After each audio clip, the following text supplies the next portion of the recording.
මේ ළඟදී එක්තරා සමාගමක් ගෙයින් ගෙට ගිහිල්ලා ඉස්කෝලෙන් ඉස්කෝලෙට ගිහිල්ලා ඒගොල්ලන්ගේ සබන් જાතියක් විකුණ ගන්න හෝදමු අපි හෝදමු එක දිගටම හෝදමු කියලා වෙළඳ දැන්වීමක් කරලා මේ ගිහිල්ලා ඒ අයට කියලා මේ කෑමට පෙර අත හොදන්න වැසිකිලි යාමෙන් පසු අත හොදන්න එහෙම කියලා. ඒක කට වැඩි ළමෙක් අහලා වැසිකිලි යාමෙන් පසු අත විතරක් හේදුවට කමක් නැද්ද කියලා. දැන් ඒ ළමයාගේ කට වැඩිද? ඒ කට වැඩි ළමයා හින්දා උනේ මොකක්ද දන්නවද? ඒ වැඩසටහන නැවැත්තුවා. එහෙනම් මේ ළමයින්ගේ හරස් ප්‍රශ්න අහන එක ගැන ඔබ සැක කරන්න එපා. මොකද සමහර අම්මලා මගෙන් අහනවා සර් මේ අපේ දූට පුදුම ගායක් තියෙන්නේ සර්. මේකේ මැරිච්ච කොටි දෙනක්ද කොහෙද? එපා සැක කරන්න. ඒ ළමයා අතිශය බුද්ධිමත්, අතිශය ක්‍රියාකාරී. ඒ නිසා ළමයිව සැක කරන්න එපා. දඟනම් කට වැඩි නම් ඒ දරුවට කවදාවත් කියන්න එපා කට වැඩි. මේ ළඟදී ළමයින්ට ව්‍යායාම කරන්න කියලා ටීචර් කෙනෙක් ළමයින්ට කියලා පිට්ටනියට යන්න බෑ අද වහිනවා. ඔතන මිදම්ම බයිසිකල් පදිමු. ඔක්කොම නැගිටලා අත් දෙක මෙහෙම කරගෙන කකුල් පදින්න කියලා. දැන් ඔක්කොම ළමයි මෙහෙම කරගෙන කකුල් පදිනවා. එක පුතෙක් අත් තියාගෙන කකුල් එහෙමම තියන් ඉන්නවා. ටීචර් අහලා මොකද? ටීචර් පල්ලමක් අහුණා කියලා. දැන් ඒ ළමයාට කට වැඩි කියලා ඒ ටීචර් වෙන්නේ නැහැ. එහෙනම් ඔබේ අද මේ වැඩසටහනේදී ඔබ බලන්න ඕන ගෙදර ගින් අලුතෙන් දුව දිහා බලන්න. අලුතෙන් පුතා දිහා බලන්න. දැන් අපේ පොඩි හාමුදුරුවෝ අතරත් නායක හාමුදුරුවනේ ඉන්නවා. මේ වරක් අපේ පන්නල ඥානාලෝක හාමුදුරුවෝ පොඩි හාමුදුරු නමකට උන්වහන්සේ පළතුරු වළඳන්නෙම නැල්ලු. මේ බතම තමයිලු. නායක හාමුදුරුවෝ කියලා මේ පොඩි නම පළතුරු ටිකක් වළඳන්න. ටිකක් ලස්සන වෙන්නවත්. වහාම පොඩි හාමුදුරුවෝ අහලා අර වඳුරු හරි ලස්සනයි නේ. හාමුදුරුවෝ ආයි මං අවවාද දෙන්න ගියේ නෑ සර්. එක්ක හාමුදුරන්ට පිළිගන්න වෙනවලු වඳුරු ලස්සනයි කියලා. ඒ හාමුදුරුවෝ මුකුත් නොකිය නිකන් හිටියා.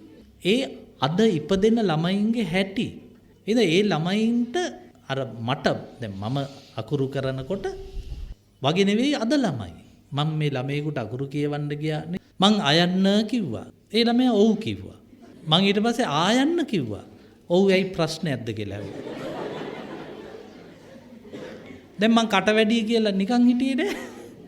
මං කව පුතා හරි. තව දවසක ඒ ළමයාම මම එයන්න ලියලා පෙන්නුවම කිව්වනේ එයන්න ඕක නෙවෙයි කියලා.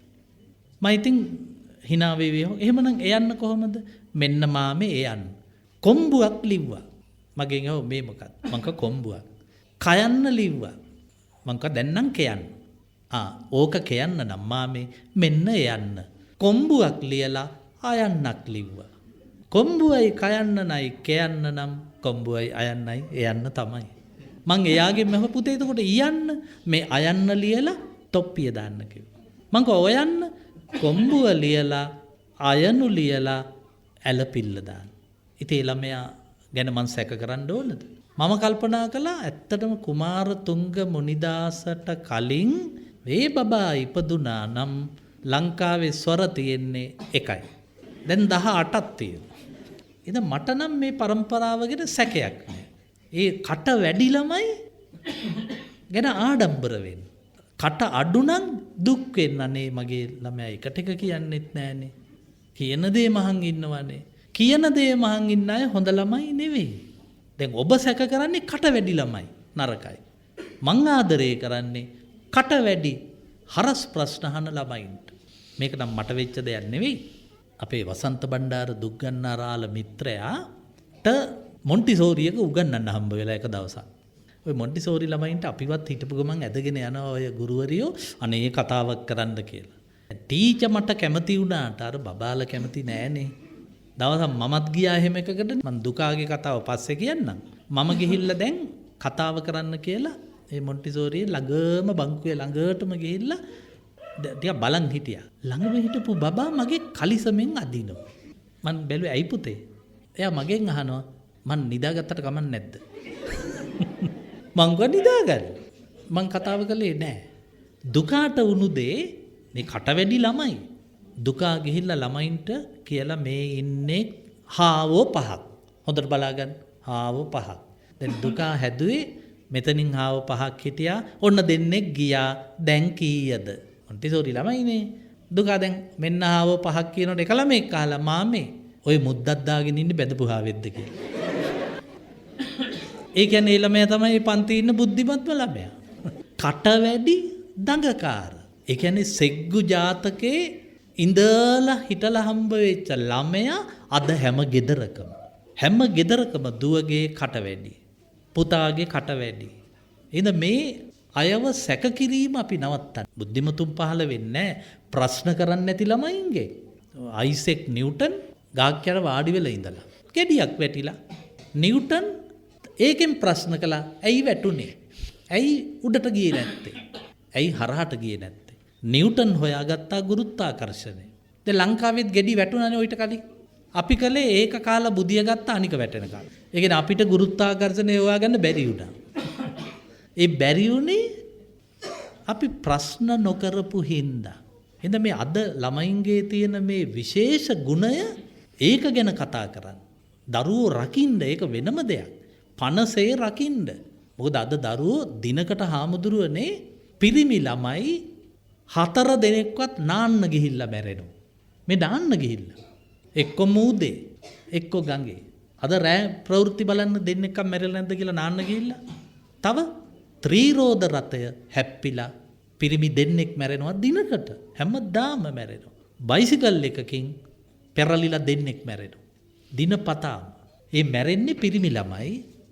සංඛ්‍යාත්මකව බැලුවොත් ගෑනු ළමයි මැරෙන්නේ නැහැ. ඒ කියන්නේ අපේ ගෑනු ළමයි හොඳයි. පිරිමි ළමයි මැරෙනවා. ඒ හින්දා අපි මේ ළමයිව රකින්න ඕන. ඒගොල්ලන්ට කියන්න ඕන පුතේ. දැන් මට මතකයි මගේ පුතා එළියට යනකොට නාන්න හරි මොකකට හරි මං අත දීලා කියනවා. පුතේ මගේ අතේ අල්ලලා කියන්න ගඟක මූදක නාන්න නැහැ කියලා. අත අල්ලගෙන නෑ අප්පච්චි. නාන්නෙම නෑ.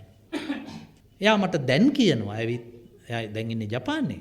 අප්පච්චි ඔයා ඉස්සර මාවේ එළියට යනකොට අත අල්ලලා කියනවා නේද?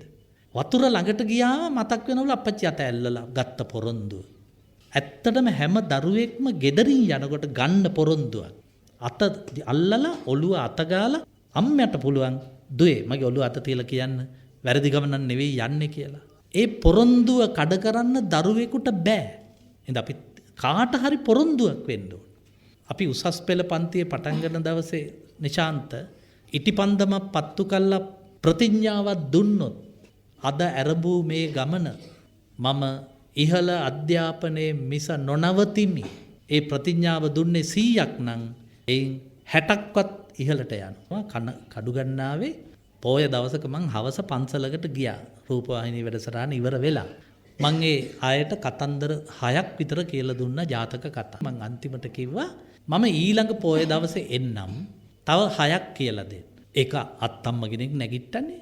නැගිටලා කිව්වා මේ පුතේ කියන මගුලක් අදම කියන්න. මොකද ගිය පොය හිටපු අයගෙන් 6ක් නෑ දැන්.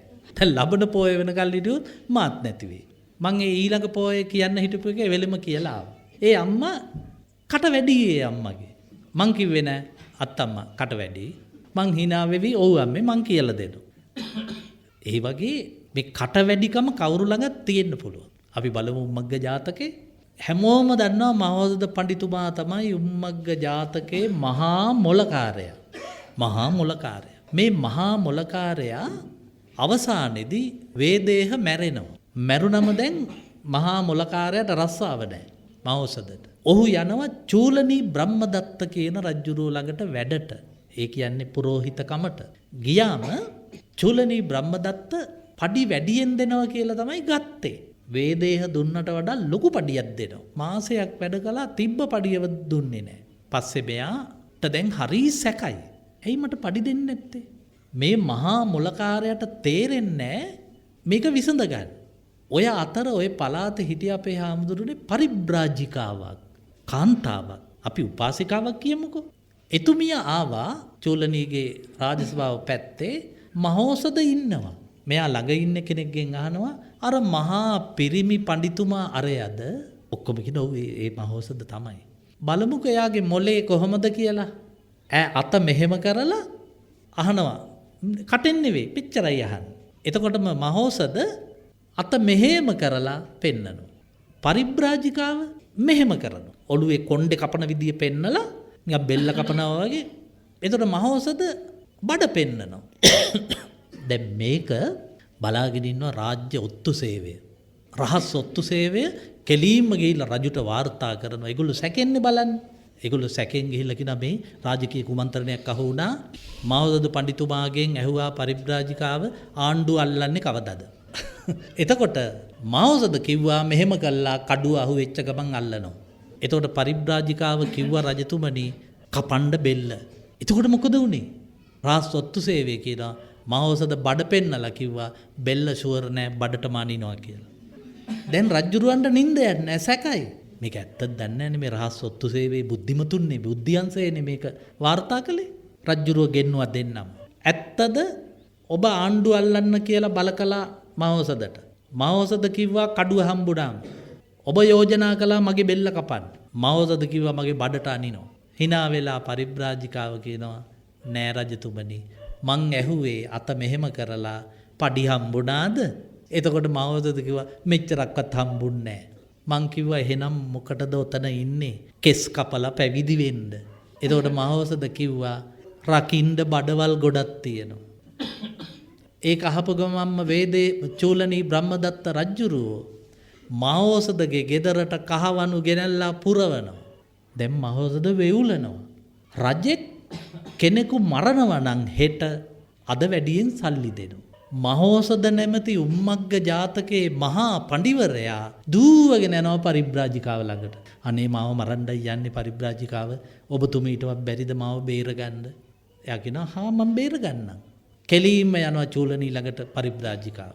රජතුමනි ඔබයි ඔබේ අම්මයි ඔබේ බිරිඳයි ඔබේ පුතයි මහෝසදයි 5 දෙනා ගඟක යනවා ඔරුවක. ගඟෙන් මතුවෙන දිය රකුසෙක් ඇවිල්ලා කියනවා 5 දෙනාගෙන් එකෙක් ඕන. කාවද ඉස්සෙල්ලම දෙන්න. එතකොට මේ රජුරෝ කියනවා මම දෙන්නේ අම්මව. මොනවා? බිසව ඉන්නවා මහෝසද පුතා ඔබ වහන්සේ. එතකොට ඉස්සෙල්ලම දෙන්නේ අම්මව? ඔව්.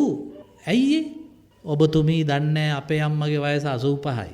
කෙල්ලෝ අදින යටසායවල් ඇඳගෙන රාජ සභාවේ ඇවිද ඇමතිවරුන්ට කිටි කව කව ඇවිදිනවා. ඒ හින්දා යකෙක් කවුත් දෙනවා ඕ කිව කියනවා. එහෙමද? එතකොට හරි. අම්මව දුන්නා කියමුකෝ. ටිකකින් දිය රකුස එනවා ආයි බඩගිනි. තව කවුරු හරි ඕන. කවුද දෙන්නේ? ටිකක් කල්පනා කරලා කියනවා ගෑණිව දෙනවා. මොනවා? දිය රකුසට ගෑණි දෙනවා? හුඟක් අය නම් දිය රකුස කාවුත් දෙනවා තමයි. ඒ වුණත් මෙහෙම කියනවදනේ? කිව්ව ගමන් ගන්න මේ රජතුමනි බොරු කියන්න එපා. මේ බිරිඳ දෙනවා දිය රකුසට? දෙනවා. ඇයි කියන්නේ මගේ අන්තපුරේ ඔය බිසෝව හැර තව බිසෝවරු ඉන්නවනේ. ඒ හින්දා ගෑණිව දානවා දිය රකුසට. හරි. ඊළඟට පුතාව දානවා. ඒ කියන්නේ මහෝසදව දාන්නේ නෑ. අපේ පුතත් මගේ ගෑණි වගේමයි. අනිත් කුමාරවරුන්ට දුන්නු ඒවා ඉල්ල මට වද දෙනවා. හොඳයි. දැන් ඉතුරු වෙලා ඉන්නේ ඔබයි මහෝසදයි. කාවද දාන්න? එතකොට කියනවා රජුරුව මේ වගේ ශ්‍රේෂ්ඨ පඬිවරේ මම පණ පිටින් ඉදිද්දි යකාට දෙන්නේ නැහැ. මම කටට පනිනවා දිය රකුසගේ. ඊට පස්සේ ඉතින් මට බලපෑමක් නැහැ.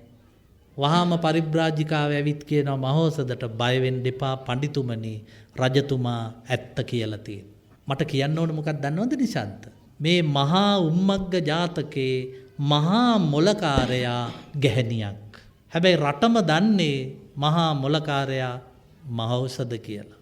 මේ බිරිඳ මේ පරිබ්‍රාජිකාව තමයි පිරිමි බුද්ධිමතාටත් වඩා බුද්ධිමත්. මං මේක රටට කියන කල් ලංකාවේ මේක මෙතෙක් කවුරුත් කිව්වේ නැත්තේ ඇයි නිශාන්? කිව්වේ නැත්තේ දැනුම දෙන්නේ පිරිමිනේ. පිරිමි කවදාවත් ගෑණියක් ශ්‍රේෂ්ඨයි කියලා දැනුම දෙන්නේ නැහැ. ඒ හින්දා උම්මග්ග ජාතකේ සැඟවුණු බුද්ධිමතා තාම අභිරහසක්. ඔන්න මං අද එලි කළා ඒ කවුරුත් නෙවෙයි පරිබ්‍රාජිකාව.